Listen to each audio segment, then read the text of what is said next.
Welcome to Recovery Roll Call, where hope has a home. Here, the experts of GRC's Advanced Recovery Network, a not-for-profit with over 50 years of experience, offer a full continuum of care. With 16 locations across southwestern Pennsylvania and statewide telehealth services, GRC's Advanced Recovery Network provides individualized, evidence-based treatment and family programming. Our goal is to help increase knowledge on the disease of addiction, share the many roads to recovery, and reduce stigma in our communities. All right, let's take roll.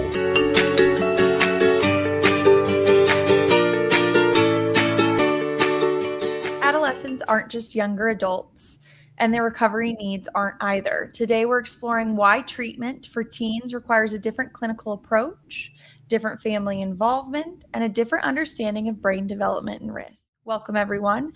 I'm Kaylee Franke, co-host and producer here in the studio with Stephanie Snyder of GRC's Advanced Recovery Network. Stephanie, great to see you. Hope your week is off to a strong start.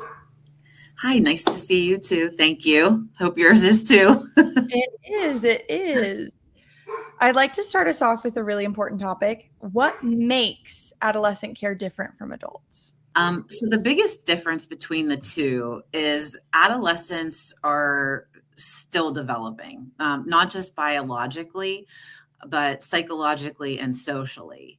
Their prefrontal cortex, which is the part of the brain that's responsible for impulse control, judgment, and decision-making, is still in development. And so because that's not fully developed, it has a greater impact on their emotional regulation, impulsivity, sensitivity to reward, and risk-taking behaviors. Another difference is peer groups are much more important to adolescents. They're very influenced by their social climates and are much more, they're more extremely externally motivated, as opposed to adults who just have more insight into their reasoning to be in treatment. Family involvement is also much more of a key component to adolescent care.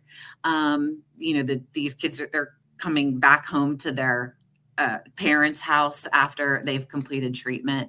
So it's pretty imperative that the family is involved from beginning to end. And as we know, it can be a little bit different with adults. And I would say programming is, another area that differs as well. You really can't or shouldn't repurpose an adult program for adolescents. They need a lot more structure and support, while also including more like recreation type activities. Their focus is much shorter. So having like lecture-based groups isn't always as effective. So how does adolescent brain development influence the way you approach that treatment? At the same time, their prefrontal cortex is developing, the limbic system, which centers around reward and emotion, are extremely active as well. This can cause an imbalance in their decision-making process. So the more they want rewarded for something, the less they're able to self-regulate. So our therapeutic approach when working with them focuses heavily on coping skills, emotional regulation, structured schedules, problem solving. The treatment's more interactive and activity oriented, I would say, with a heavy focus on skill building. And like I said, less lecture focused than what you'd find in the adult program. But we use all different methods. So we use games and role playing, peer discussions. We have a virtual reality system that we're working on implementing that, where it provides exposure therapy to the kids, so they can practice social emotional skills and various mindfulness techniques too. So that's kind of a new thing for us. What role does family involvement play in teen recovery compared to the adult programs? Yeah, so family involvement in an adolescent program plays a much larger role than what we would typically see in an adult program. We really view family as part of the actual actual treatment received. So their involvement is like a key component. Kids aren't able to care for themselves, so they rely heavily on parents for all of their necessities and, of course, like emotional well-being as well. When things become dysregulated at home, oftentimes you'll see adverse behaviors from the child. So the family is very much part of the therapy where they can work on things like healthy ways to communicate, rebuilding trust, conflict management, like maybe some inconsistent discipline practices, and like detachment as well. So we really try to support the family when it comes time for discharge, and help them prepare for like what that return home would look like, for them and for the child, and what they would need to have in place prior to returning. So for example, going through the child's room, maybe removing some substances, going through the house, monitoring social media, those types of things. Are there specific risk factors or warning signs that show up more often in adolescents? Oh, absolutely. Yeah. We see a wide range of risk factors in the adolescent program. Early experimentation, that's a big one. So that would be like kids using before the ages of like 14, 15 years old. Family history. So genetics, are they, sort of predisposed to some of this? Another big one is mental health. We see a lot of kids with anxiety who are using marijuana, for example, as a coping mechanism to help like dissipate those symptoms, not necessarily realizing that stuff could be, laced with other like lethal type substances. So that's a huge concern. Peer pressure, issues in school. Kids don't want to feel left out, so they really want to be a part of something, even if that something could be like detrimental to their well-being. Trauma and abuse are another huge component to this. We see a lot of that as well. And that could be like mental or physical abuse, I should say, sexual abuse, neglect, parental violence in the home, or like witnessing some type of traumatic event. And also, I guess this would kind of fall in line with neglect, but, parents who really aren't present in the home and aren't providing like supervision. So that can also lead to like some high risk behaviors with the kids. You mentioned peer pressure. How do peer dynamics impact both substance use and recovery for teens? Yeah, it's one of the major like contributors for both. I would say kids, like I said, they really want to be accepted and a part of something, and they want to be heard. So if their peer group is using substances, then it can be hard for the child to return to that setting, like once treatment has been completed. A lot of them struggle like in trying to figure out, what their identity is and who they are and where do they fit. And so social media, doesn't help that cause either. So it can really be problematic, like in relation to their self-esteem, self-image, and then how that plays into like using substances. On the contrary, though, peer groups can also be extremely helpful when it comes to recovery. So like as we're working with the kids, we help them work on healthy ways to discover who they are, through helping them like reconnect with activities that they've previously enjoyed. Finding confidence in other areas as opposed to substance use. And of course, then the importance of like what a healthy, supportive friendship looks like. So there's a lot of discussion around that, like within, and there, there's the unit. There are many kids, all together. So they get to practice a lot of this stuff like in real time every day. It sounds like a lot of recovery is relational. Absolutely. Like huge chunk of it. Absolutely. It's huge. Yeah, it's huge. What kind of therapeutic approaches work best for adolescents? So there's several, which is great, because it's not always a one-stop shop. It's not, what works for one might not work for others. So there's a lot of different ones. Motivational interviewing is a really great approach that we use.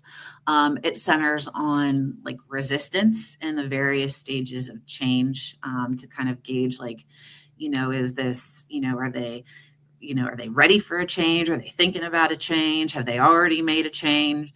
It allows them, the kids, to identify like what their goals are, as opposed to someone like telling them what they should be.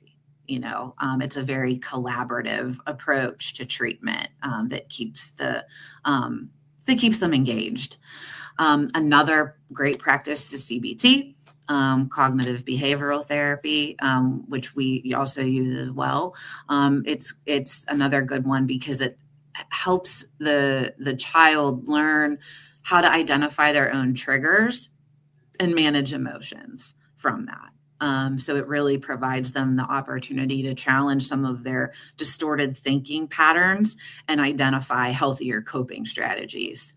Family therapy is another one. We talked about that a little bit earlier. Yeah. Another great tool is contingency management. It's a very effective treatment approach. And it's good for adolescents because since their brains are developing and they're motivated through reward, this approach incentivizes them to participate. So maybe they get, extra free time, or maybe they get some type of special privilege or special recognition because they're exhibiting really positive, healthy behaviors in treatment.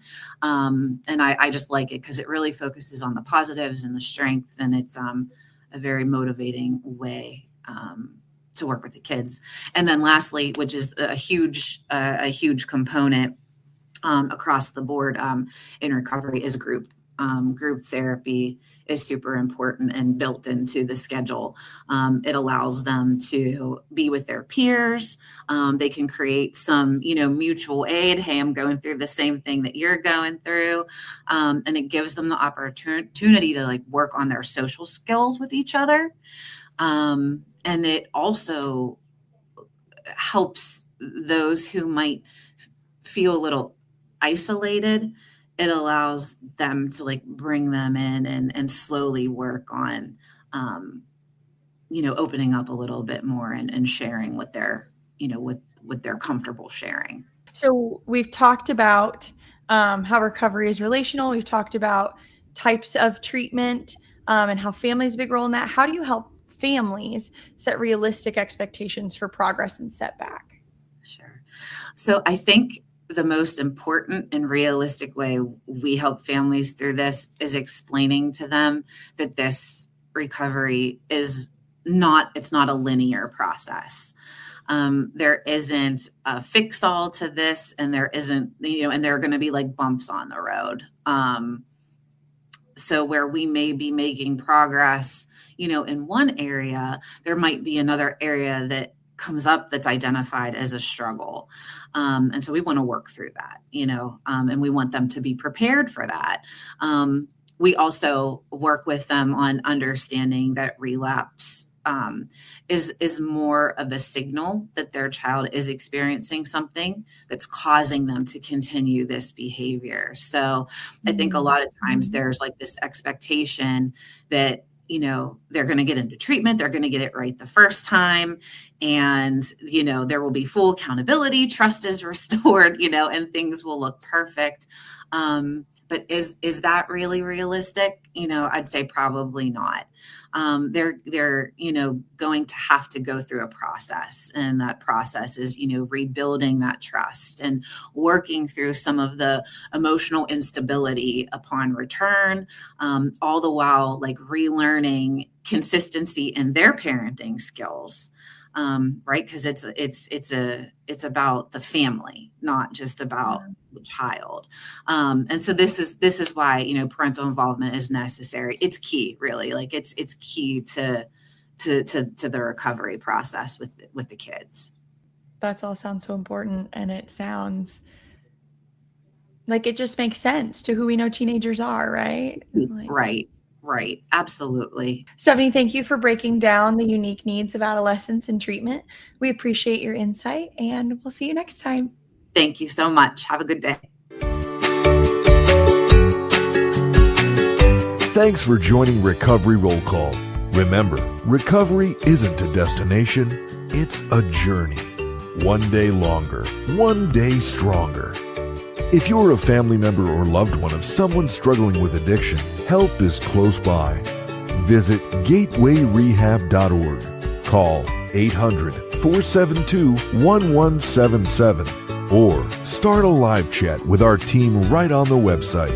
GRC's Advanced Recovery Network. Hope has a home here. We'll see you next time.